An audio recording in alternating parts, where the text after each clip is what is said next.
സകലത്തിന്റെയും സൃഷ്ടാവും പിതാവുമായ ദൈവത്തിന്റെയും കർത്താവായ യേശു ക്രിസ്തുവിന്റെയും നാമത്തിൽ ഏവർക്കും സ്നേഹവന്ദനം. ഇന്ന് ജൂൺ 18.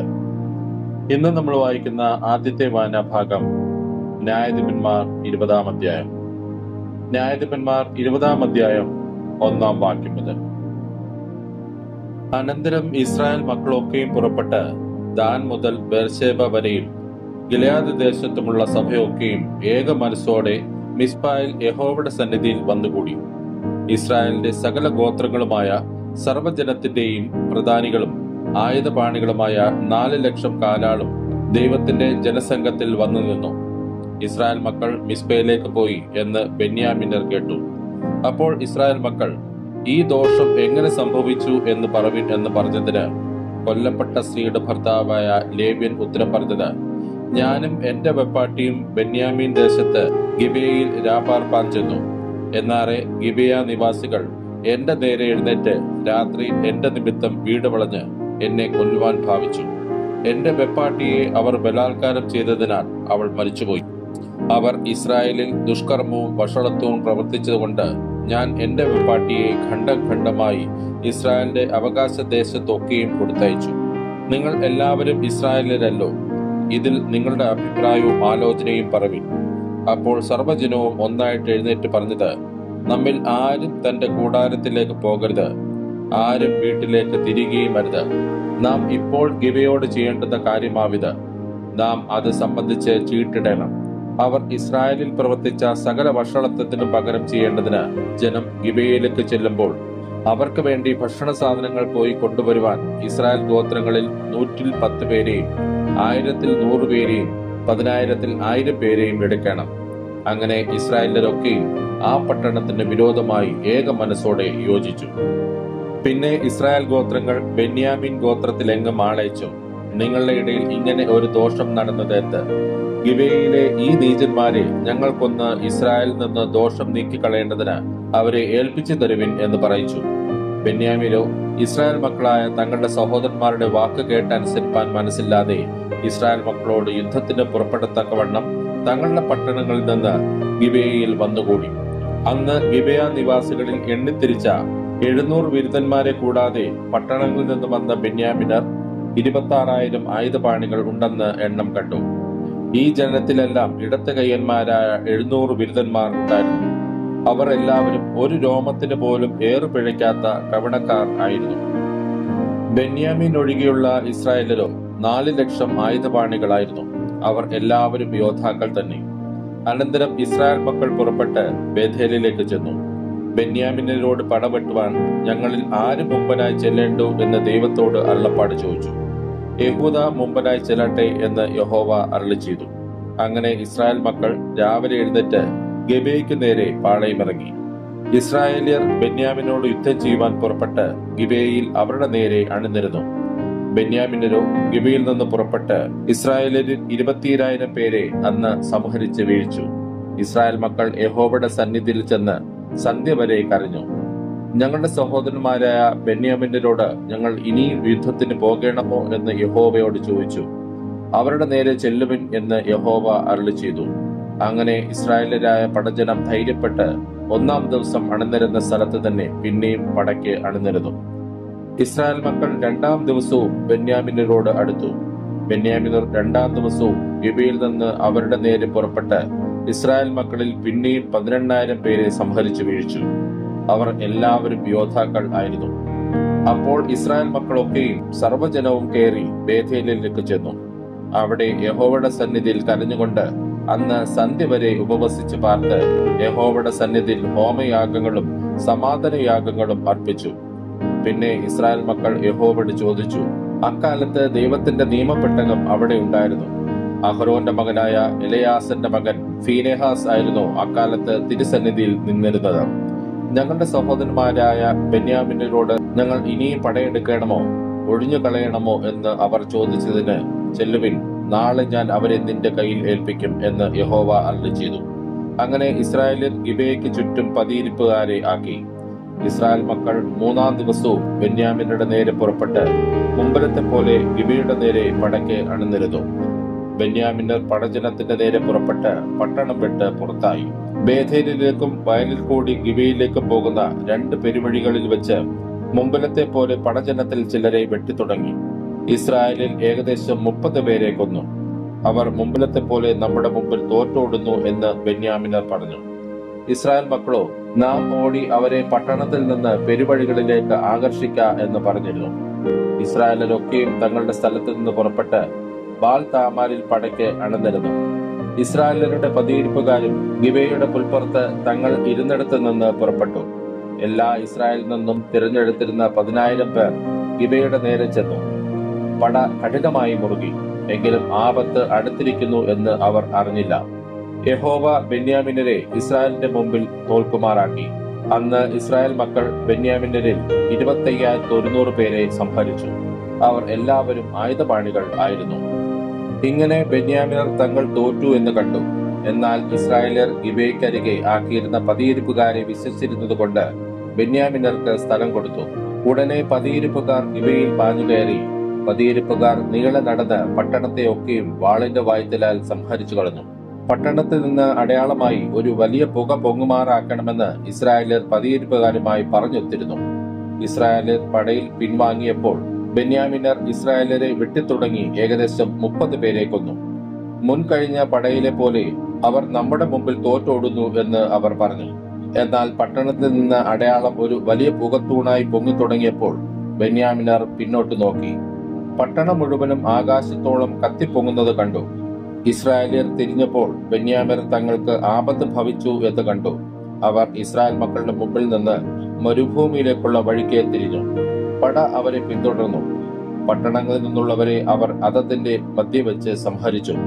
അവർ ബെന്യാമിനരെ വളഞ്ഞ് ഓടിച്ച് ഗിബയ്ക്കെതിരെ കിഴക്ക് അവരുടെ വിശ്രാമ സ്ഥലത്ത് വെച്ച് പിടികൂടി. അങ്ങനെ ബെന്യാമിനരിൽ 12,000 പേർ പട്ടുപോയി. അവർ എല്ലാവരും പരാക്രമശാലികൾ ആയിരുന്നു. അപ്പോൾ അവർ തിരിഞ്ഞ് മരുഭൂമിയിൽ റിമ്മോൻ പാറയ്ക്ക് ഓടി. അവരിൽ 5,000 പേരെ പെരുവഴികളിൽ വെച്ച് ഒറ്റയൊറ്റയായി പിടിച്ചുകൊന്നു. മറ്റവരെ ഗിദോമോളം പിന്തുടർന്ന് അവരിൽ 2,000 പേരെ വെട്ടിക്കളഞ്ഞു. അങ്ങനെ ബെന്യാമിനരിൽ ആകെ 25,000 ആയുധപാണികൾ അന്ന് പട്ടുപോയി. അവർ എല്ലാവരും പരാക്രമശാലികൾ തന്നെ.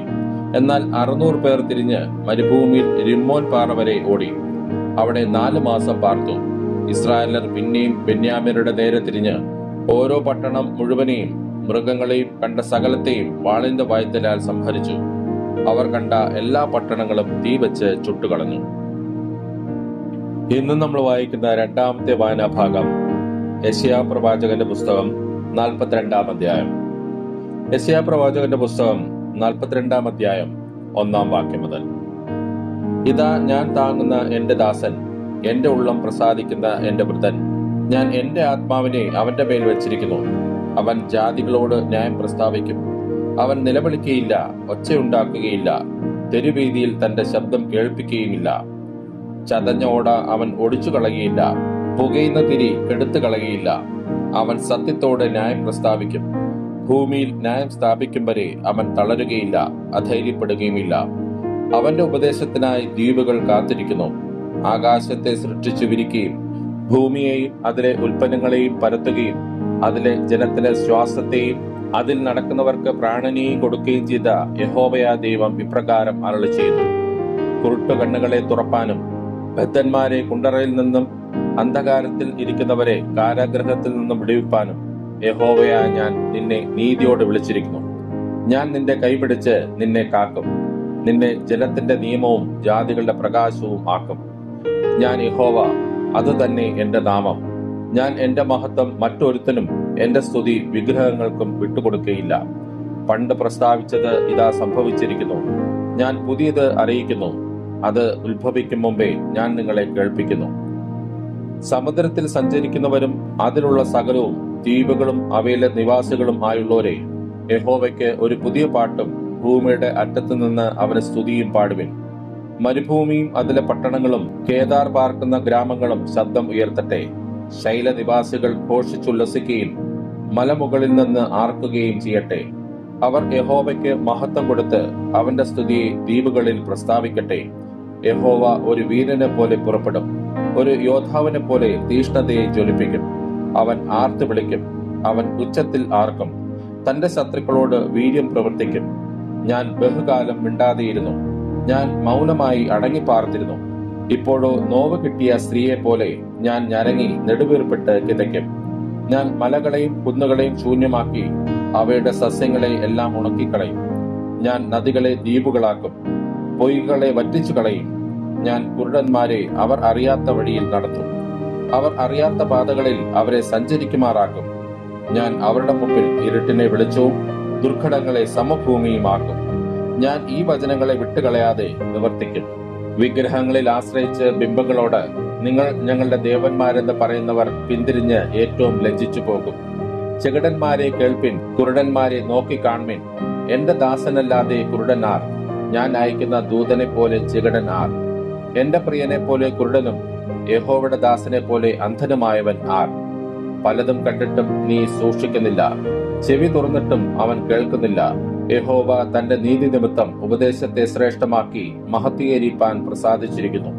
എന്നാൽ ഇത് മോഷ്ടിച്ചും കവർന്നും പോയിരിക്കുന്ന ഒരു ജനമാകുന്നു. അവരൊക്കെയും കുഴികളിൽ കുടുങ്ങിയും കാരാഗ്രഹങ്ങളിൽ അടയ്ക്കപ്പെട്ടു മരിക്കുന്നു. അവർ കവർച്ചയായിപ്പോയി, ആരും വിടുവിക്കുന്നില്ല. അവർ കൊള്ളയായിപ്പോയി, മടക്കിത്തരിക എന്ന് ആരും പറയുന്നതുമില്ല. നിങ്ങളിൽ ആർ അതിന് ചെവി കൊടുക്കും? ഭാവി കാലത്തേക്ക് ആർ ശ്രദ്ധിച്ചു കേൾക്കും?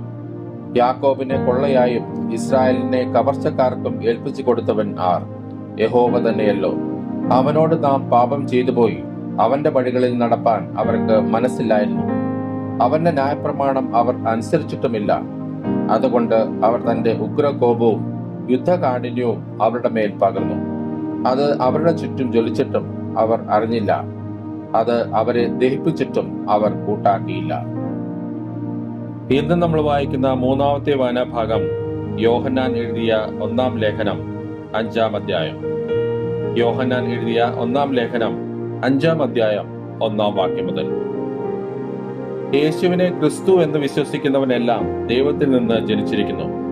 ജനിപ്പിച്ചവനെ സ്നേഹിക്കുന്നവനെല്ലാം അവനിൽ നിന്ന് ജനിച്ചവനെയും സ്നേഹിക്കുന്നു. നാം ദൈവത്തെ സ്നേഹിച്ച് അവന്റെ കൽപ്പനകളെ അനുസരിച്ച് നടക്കുമ്പോൾ ദൈവമക്കളെ സ്നേഹിക്കുന്നു എന്ന് അതിനാൽ അറിയാം. അവന്റെ കൽപ്പനകളെ പ്രമാണിക്കുന്നതല്ലോ ദൈവത്തോടുള്ള സ്നേഹം. അവന്റെ കൽപ്പനകൾ ഭാരമുള്ളവയല്ല. ദൈവത്തിൽ നിന്ന് ജനിച്ചതൊക്കെയും ലോകത്തെ ജയിക്കുന്നു. ലോകത്തെ ജയിച്ച ജയമോ നമ്മുടെ വിശ്വാസം തന്നെ. യേശു ദൈവപുത്രൻ എന്ന് വിശ്വസിക്കുന്നവനല്ലാതെ ആരാകുന്നു ലോകത്തെ ജയിച്ചവൻ? ജലത്താലും രക്തത്താലും വന്നവൻ ഇവൻ ആകുന്നു, യേശു ക്രിസ്തു തന്നെ. ജലത്താൽ മാത്രമല്ല, ജലത്താലും രക്തത്താലും തന്നെ. ആത്മാവ് സാക്ഷ്യം പറയുന്നു, ആത്മാവ് സത്യമല്ലോ. സാക്ഷ്യം പറയുന്നവർ മൂവരുണ്ട്, ആത്മാവ്, ജലം, രക്തം. ഈ മൂന്നിന്റെയും സാക്ഷ്യം ഒന്നു തന്നെ. നാം മനുഷ്യരുടെ സാക്ഷ്യം കൈക്കൊള്ളുന്നുവെങ്കിൽ ദൈവത്തിന്റെ സാക്ഷ്യം അതിലും വലുതാകുന്നു. ദൈവത്തിന്റെ സാക്ഷ്യമോ അവൻ തന്റെ പുത്രനെ കുറിച്ച് സാക്ഷീകരിച്ചിരിക്കുന്നത് തന്നെ. ദൈവപുത്രനിൽ വിശ്വസിക്കുന്നവന് ഉള്ളിൽ ആ സാക്ഷ്യമുണ്ട്. ദൈവത്തെ വിശ്വസിക്കാത്തവൻ ദൈവം തന്റെ പുത്രനെ കുറിച്ച് പറഞ്ഞ സാക്ഷ്യം വിശ്വസിക്കാകയാൽ അവനെ അസത്യവാദിയാക്കുന്നു. ആ സാക്ഷ്യമോ ദൈവം നമുക്ക് നിത്യജീവൻ തന്നു, ആ ജീവൻ അവന്റെ പുത്രനിൽ ഉണ്ട് എന്നുള്ളത് തന്നെ. പുത്രനിലുള്ളവന് ജീവനുണ്ട്, ദൈവപുത്രനില്ലാത്തവന് ജീവനില്ല. ദൈവപുത്രന്റെ നാമത്തിൽ വിശ്വസിക്കുന്ന നിങ്ങൾക്ക് ഞാൻ ഇത് എഴുതിയിരിക്കുന്നത് നിങ്ങൾക്ക് നിത്യജീവൻ ഉണ്ടെന്ന് നിങ്ങൾ അറിയേണ്ടതിന് തന്നെ. അവന്റെ ഇഷ്ടപ്രകാരം നാം എന്തെങ്കിലും അപേക്ഷിച്ചാൽ അവൻ നമ്മുടെ അപേക്ഷ കേൾക്കുന്നു എന്നുള്ളത് നമുക്ക് അവനോടുള്ള ധൈര്യമാകുന്നു. നാം എന്ത് അപേക്ഷിച്ചാലും അവൻ നമ്മുടെ അപേക്ഷ കേൾക്കുന്നു എന്നറിയുന്നുവെങ്കിൽ അവനോട് കഴിച്ച അപേക്ഷ നമുക്ക് ലഭിച്ചു എന്നും അറിയുന്നു. സഹോദരൻ മരണത്തിനല്ലാത്ത പാപം ചെയ്യുന്നത് ആരെങ്കിലും കണ്ടാൽ അപേക്ഷിക്കാം, ദൈവം അവന് ജീവനെ കൊടുക്കും. മരണത്തിനല്ലാത്ത പാപം ചെയ്യുന്നവർക്ക് തന്നെ മരണത്തിനുള്ള പാപമുണ്ട്. അതിനെക്കുറിച്ച് അപേക്ഷിക്കണം എന്ന് ഞാൻ പറയുന്നില്ല. ഏത് അനീതിയും പാപമാകുന്നു, മരണത്തിനല്ലാത്ത പാപം ഉണ്ട് താനും. ദൈവത്തിൽ നിന്ന് ജനിച്ചിരിക്കുന്നവൻ ആരും പാപം ചെയ്യുന്നില്ല എന്ന് നാം അറിയുന്നു. ദൈവത്തിൽ നിന്ന് ജനിച്ചവൻ തന്നെത്താൻ സൂക്ഷിക്കുന്നു, ദുഷ്ടൻ അവനെ തൊടുന്നതുമില്ല. നാം ദൈവത്തിൽ നിന്നുള്ളവർ എന്ന് നാം അറിയുന്നു. സർവ്വലോകവും ദുഷ്ടന്റെ അധീനതയിൽ കിടക്കുന്നു. ദൈവപുത്രൻ വന്നുവെന്നും സത്യദൈവത്തെ അറിവാൻ നമുക്ക് വിവേകം തന്നുവെന്നും നാം അറിയുന്നു. നാം സത്യദൈവത്തിൽ അവന്റെ പുത്രനായ യേശു ക്രിസ്തുവിൽ തന്നെ ആകുന്നു. അവൻ സത്യദൈവവും നിത്യജീവനും ആകുന്നു. കുഞ്ഞുങ്ങളെ, വിഗ്രഹങ്ങളോട് അകന്ന് സൂക്ഷിച്ചുകൊള്ളുവിൻ. ഇന്ന് നമ്മൾ വായിച്ചു കേട്ട ഈ വേദഭാഗങ്ങളാൽ പിതാവായ ദൈവത്തിൽ നിന്നും കർത്താവായ ക്രിസ്തുയേശുവിൽ നിന്നും ഏവർക്കും കൃപയും കനിവും സമാധാനവും ഉണ്ടാകട്ടെ. ആമേൻ.